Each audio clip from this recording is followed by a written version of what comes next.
জীবনে অনেক পাপ করেছেন, আর না, এক্ষুনি থেমে যান, গো ব্যাক, ফিরে যান পাপ থেকে।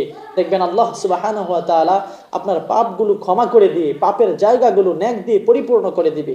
এজন্য স্টপ, এক্ষুনি থেমে যান, আর পাপ করা যাবে না প্রিয় ভাইয়েরা।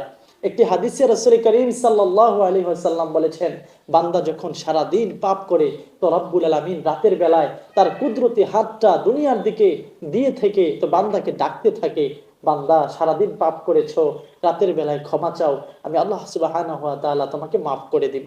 আবার যখন বান্দা রাতের বেলায় পাপ করে তো আল্লাহ সুবহানাহু ওয়া তাআলা আরশে আজিম থেকে দিনের বেলায় সারাদিন তিনি তার কুদরতি হাতটা জমিনের দিকে দিয়ে রাখে যে বান্দা মাফ চা, আমি তোকে মাফ করার জন্য প্রস্তুত হয়ে আছি, আমি তোর জীবনের গুনাহগুলো মাফ করে দিব।